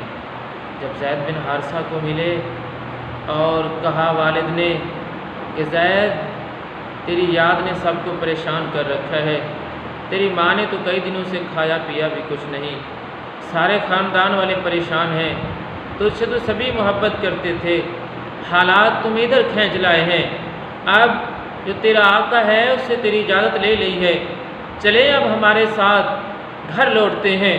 تو زید بن حارثہ کے الفاظ سنے، وہ کہتا ہے ابو جی اگر آپ کو میری یاد ستاتی ہے نا تو آپ وہاں سے اپنے اہل و عیال کو لے کے مکہ آ جائیں، میں تو اس حسین چہرے والے کو نہیں چھوڑ سکتا، جو اس کا حسن اخلاق دیکھا ہے، جو اس کا کردار دیکھا ہے، جو اس سے میں نے کچھ پایا ہے، میں اس کو نہیں چھوڑ سکتا، اگر آپ کو میری یاد ستاتی ہے آپ ادھر آ جائیں، میں ادھر نہیں جا سکتا۔ تو مختصر میں عرض کروں، جب اسلام کا نور چمکتا ہے، اجالے پھیلتے ہیں، تو ایک کالے رنگ کا غلام جس کا نام بھی اسود ہے، عرب کا سب سے کالی رنگت والا، اوپر سے ہے بھی غلام، کوئی ساتھ بٹھانے کے لیے بھی تیار نہیں، اسلام کے اجالے میں روشنیاں ڈھونڈتا ہوا جب میرے آقا کی دہلیز پہ پہنچتا ہے، مہربان نبی کے پاس آ کے کہتا ہے اگر میں ایمان لاؤں تو مجھے کیا ملے گا؟ تو رسول معظم صلی اللہ علیہ وسلم نے فرمایا جو ابو بکر عمر کو ملے گا وہی تجھے بھی ملے گا، جس سمت میں وہ کھڑے ہوتے ہیں تو اسی سمت میں کھڑا ہوگا، اور اگر تو پہلے آ جائے اور وہ بعد میں آئے تو کوئی طاقت نہیں جو تجھ کو کھینچ کے ان کے پیچھے کر دے۔ اس نے کہا اسلام مجھے یہ عزت دیتا ہے؟ آپ نے فرمایا ہاں۔ اس نے کہا گواہ ہو جائیے میں آپ کی سرپرستی قبول کرتا ہوں، میں ایمان قبول کرتا ہوں۔ تو علامہ اقبال نے کہا تھا اسود از توحید احمد میں شود، خیش فاروق و ابوذر میں شود۔ یہ وہ فیضان تھا کہ رسول اللہ صلی اللہ علیہ وسلم نے گرے ہوں کو اوج ثریا کی بلندیوں تک پہنچا دیا۔ یار دو ساتھی، دو سگے بھائی حتیٰ کہ آپس میں اس لیے رشتہ نہیں کرتے کہ ہم میں سٹیٹس کا فرق ہے، ہمارے اٹھنے بیٹھنے میں فرق ہے، یار ہماری دولت میں فرق ہے، بھائی اس لیے رشتہ نہیں کرتے۔ مگر داعی انقلاب نے اپنے غلام زید بن حارثہ کا نکاح اپنی پھپھی زاد زینب بنت جہش سے کرا دیا۔ یار یہ وہ زینب بنت جہش خوش قسمت خاتون ہیں جن کا پہلا عقد زینب بنت جہش کا زید بن حارثہ سے ہوا، تو اللہ نے سورہ احزاب کی آیت مقدسہ نازل فرمائی۔ جب انہوں نے طلاق دے دی، دوسرا نکاح آپ علیہ السلام نے کیا، اللہ نے پھر قرآن کی آیت نازل فرمائی۔ تو زید بن حارثہ جو غلام ہے، بکتا آیا ہے، میرے آقا نے اپنی پھپھی ذات زینب بنت جہش سے نکاح کرا دیا۔ یار یہی وہ فیضان تو تھا جس نے کمزوروں کو اوپر اٹھا دیا۔ دنیا میں کوئی ایک بار احسان کر دے تو ساری زندگی جتاتا ہے، احسان بتلاتا ہے، لیکن رسول پاک نے کبھی ایسا نہیں فرمایا۔ عارف عبد المتین نے کہا تھا اور جتنے بھی سہارے ہیں سبک کرتے ہیں، عزت نفس بڑھاتا ہے سہارا تیرا۔ سامعین محتشم، میں حجۃ الوداع پہ بات کرنے لگا ہوں کیونکہ وقت قلیل ہے، تو عرض کروں رسول پاک صلی اللہ علیہ وسلم جیسے پہلے بتا چکا ہوں 4 عمرے فرمائے اور 1 حج ادا فرمایا۔ آپ علیہ السلام نے پہلے حج کے موقع پہ جب حج فرض ہوا، جو 9 ہجری میں فرض ہوا تھا، حضرت ابوبکر صدیق رضی اللہ عنہ کو امیر الحج بنا کر 300 لوگوں کو روانہ فرمایا۔ ہجرت کے بعد 9 سال گزر چکے تھے، آپ علیہ السلام نے ابھی تک حج ادا نہیں فرمایا تھا، چنانچہ ذوالقعدہ 10 ہجری میں اعلان ہوا کہ امام الانبیاء حج کے ارادے سے مکہ مکرمہ تشریف لے جا رہے ہیں۔ یہ خبر ہر سو پھیل گئی اور شرف ہم رکابی کے لیے تمام عرب امت آیا۔ 26 ذوالقعدہ کو نماز ظہر کے بعد غسل فرما کر آپ علیہ السلام نے احرام باندھ کر مدینہ منورہ سے روانگی فرمائی۔ تمام ازواج مطہرات بھی ساتھ تھیں۔ مدینہ سے 6 میل کے آگے ذوالحلیفہ کے مقام پر جو اہل مدینہ کا میقات ہے، آپ علیہ السلام نے شب بھر قیام فرمایا۔ دوسرے دن دوبارہ غسل فرما کر احرام کی نیت فرمائی اور قصوہ اونٹنی پر سوار ہو کر بلند آواز سے تلبیہ پکارا، لبیک اللہم لبیک لا شریک لک لبیک ان الحمد والنعمت لک والملک لا شریک لک، جس کا ترجمہ ہے ہم حاضر ہیں، اے اللہ ہم تیرے سامنے حاضر ہیں، اے اللہ تیرا کوئی شریک نہیں ہے، ہم حاضر ہیں، بے شک تمام تعریفیں اور نعمت و سلطنت سب تیرے لیے ہی ہے، تیرا کوئی شریک نہیں ہے۔ آپ علیہ السلام کے اعلان کے بعد انسانوں کا تلاطم خیز سمندر آپ علیہ السلام کے آگے پیچھے دائیں بائیں ٹھاٹھے مار رہا تھا۔ کم و بیش 1.25 لاکھ کا جمع غفیر تھا۔ آپ علیہ السلام مکہ کے قریب وادی صرف میں پہنچ کر پھر غسل فرمایا۔ دوسرے دن اتوار 4 ذی الحجہ کو صبح کے وقت آپ علیہ السلام مکہ معظمہ میں داخل ہوئے۔ مدینہ منورہ سے مکہ مکرمہ کا یہ سفر تقریباً 9 دن میں طے ہوا تھا۔ آپ علیہ السلام کی پہلی نظر جب کعبۃ اللہ پہ پڑی تو فرمایا یا اللہ اس گھر کے عز و شرف کو دوبالا کر دے۔ پھر کعبے کا طواف ادا فرمایا۔ پہلے 3 چکر رمل کے ساتھ اور باقی 4 چکر عام چال سے مکمل فرمائے۔ سامعین محتشم، رسول پاک صلی اللہ علیہ وسلم نے جس طرح حج ادا فرمایا اور خطبہ حجۃ الوداع دیا جو ہمارے لیے مشعل راہ ہے، تو سامعین محتشم خطبہ حجۃ الوداع ہمارے لیے کتنا اہم ہے۔ خطبہ حجۃ الوداع کو اسلامی تاریخ کا نچوڑ کہا جاتا ہے۔ سب سے پہلے آپ علیہ السلام نے اللہ کی حمد و ثنا فرمائی۔ آپ علیہ السلام نے فرمایا تمام تعریفیں صرف اللہ کے لیے ہیں، ہم اس کی حمد کرتے ہیں، اسی سے ہی مدد طلب کرتے ہیں، اسی سے اپنے گناہوں کی معافی چاہتے ہیں اور اسی کے حضور اظہار ندامت کرتے ہیں۔ ہم اپنے دلوں کو فتنہ انگیزیوں اور اپنے اعمال کی برائیوں کے مقابلے میں اس کی پناہ مانگتے ہیں۔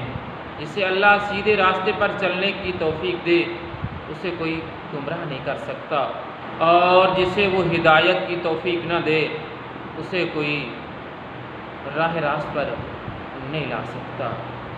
اور اس کے بعد آپ علیہ السلام نے فرمایا کہ لوگو تم بہت جلد اپنے رب سے ملاقات کرو گے۔ سب لوگوں کو اپنے اعمال کا حساب دینا ہوگا۔ خبردار، میرے آقا نے فرمایا میرے بعد گمراہ نہ ہو جانا اور ایک دوسرے کی گردنیں نہ کاٹنے لگ جانا۔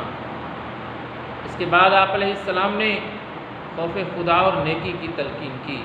فرمایا لوگوں نہ تو میرے بعد کوئی پیغمبر ہے اور نہ کوئی نئی امت پیدا ہونے والی ہے۔ یعنی آپ نے فرمایا انا خاتم النبیین لا نبی بعدی، میں خاتم النبیین ہوں، میرے بعد کوئی نبی نہیں آئے گا اور تمہارے بعد کوئی امت نہیں آنے والی۔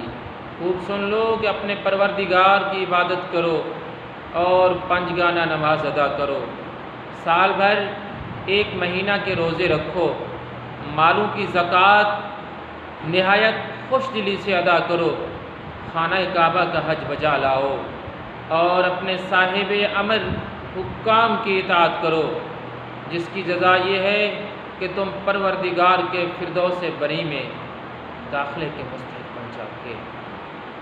اور اس کے بعد آپ علیہ السلام نے لوگوں سے کہا لوگوں میری بات کو توجہ سے سن لو۔ آپ علیہ السلام نے فرمایا ہو سکتا ہے اگلے سال یہاں پہ میں تم سے نہ مل سکوں۔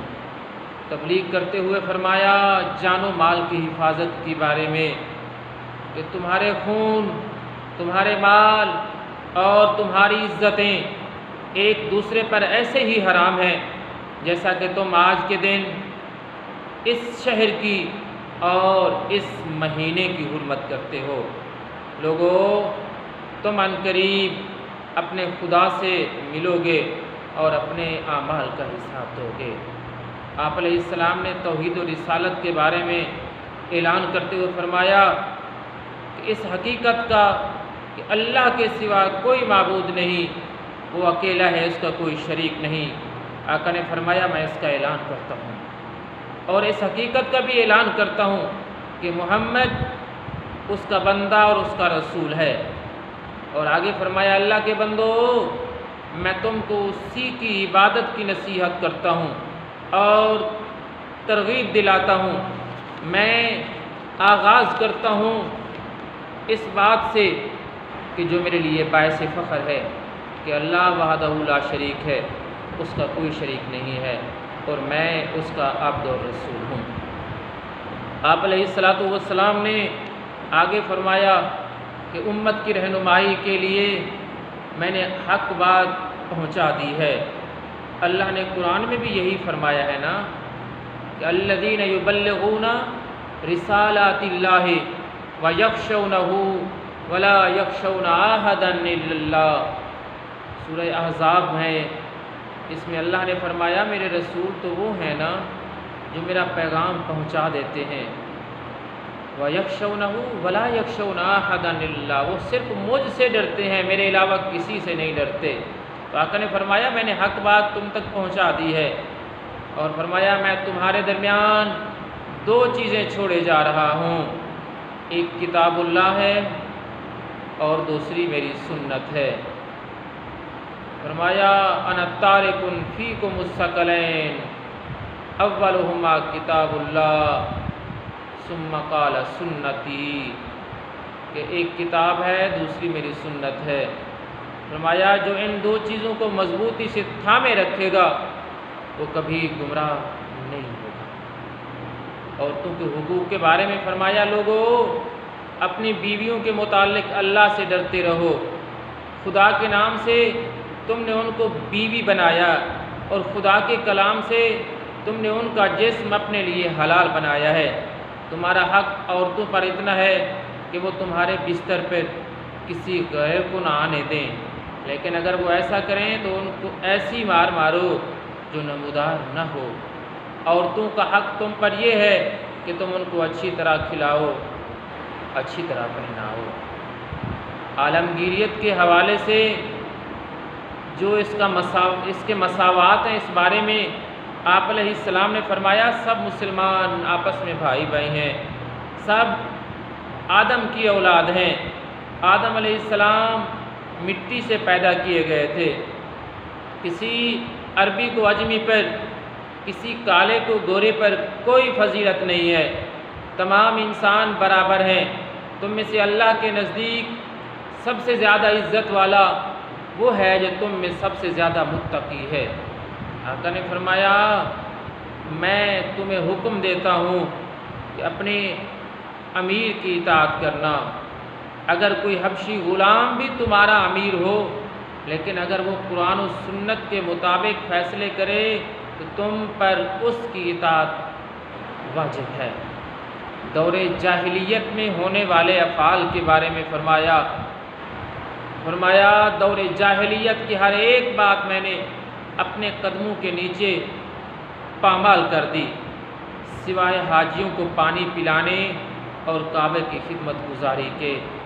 جاہلیت کے تمام جھگڑے ملیا میٹ کرتا ہوں آپ نے فرمایا، اور فرمایا پہلا خون جو میرے خاندان پر ہے، یعنی ربیہ بن حارث کا خون، جو بنی ربیہ میں دودھ پیتا تھا اور بدیل نے اسے مار ڈالا تھا، میرے آقا نے فرمایا میں اسے چھوڑتا ہوں۔ سود کے بارے میں فرمایا عرب میں سودی کاروبار بڑے وسیع پیمانے پر اس وقت پھیلا ہوا تھا، امیر غریب کا خون تک چوسنے کو تیار تھا، عملی طور پر مقروض اپنے قرض خواہ کا غلام تھا۔ اس لیے آپ علیہ السلام نے جاہلیت کے تمام قسم کے سود کو باطل قرار دے دیا، اور فرمایا سب سے پہلے میں اپنے خاندان میں عباس بن عبد المطلب کے سود کو معاف کرتا ہوں۔ آخری خطبہ میں آپ علیہ السلام نے ارشاد فرمایا اب دین مکمل ہو چکا ہے، الیوم اکملت لکم دینکم، اور فرمایا اب تم لوگوں پر لازم ہے کہ میرا دین قیامت تک آنے والوں تک پہنچاؤ، یعنی یہ دین قیامت تک پیدا ہونے والے انسانوں کے لیے ہے۔ اس دن خطبہ حجۃ الوداع کے موقع پہ رسول پاک صلی اللہ علیہ وسلم نے فرمایا شیطان اب ہمیشہ کے لیے اس بات سے مایوس ہو گیا ہے کہ یہاں کبھی بت پرستی نہ ہوگی، صرف ایک خدا کی پرستش ہوگی، ایک خدا کی عبادت ہوگی، اور سنت ابراہیمی کے مطابق حج ادا ہوگا۔ سامعین محتشم، رسول پاک صلی اللہ علیہ وسلم نے 3 باتوں کی خاص طور پہ اس موقع پہ تاکید فرمائی۔ آقا نے فرمایا پہلے نمبر پہ عمل میں خلوص، دوسرے نمبر پہ فرمایا مسلمان بھائی کی خیر خواہی، تیسرے نمبر پہ فرمایا جماعت میں اتحاد۔ یہ تینوں باتیں سینے کو پاک رکھتی ہیں۔ آگے آقا علیہ الصلوۃ والسلام نے ارشاد فرمایا، جب حضور علیہ السلام خطبہ ارشاد فرما چکے تھے تو کہا جاتا ہے کہ سورۃ المائدہ کی وہ آیت مقدسہ نازل ہوئی، الیوم اکملت لکم دینکم واتممت علیکم نعمتی وردیت لکم الاسلام دینا۔ اس کا ترجمہ ہے، آج کے دن میں نے تمہارے لیے تمہارا دین مکمل کر دیا، تم پر اپنی نعمت تمام کر دی اور تمہارے لیے دین اسلام کو پسند فرما لیا۔ سامعین محترم، آج کی یہ تفصیلی گفتگو حج کے حوالے سے جو میں نے شروع کی تھی، حج کی فرضیت آپ کے سامنے پیش کی، اس کے بعد حج کی فضیلت بیان کی، حج کی اہمیت بتائی اور حج کے ایام بتائے، اور اس کا جو بیک گراؤنڈ تھا وہ آپ کے سامنے رکھا، اور آقا علیہ الصلوۃ والسلام نے زندگی میں پہلا عمرہ 7 ہجری میں ادا فرمایا، صلح حدیبیہ کے بارے میں بتایا،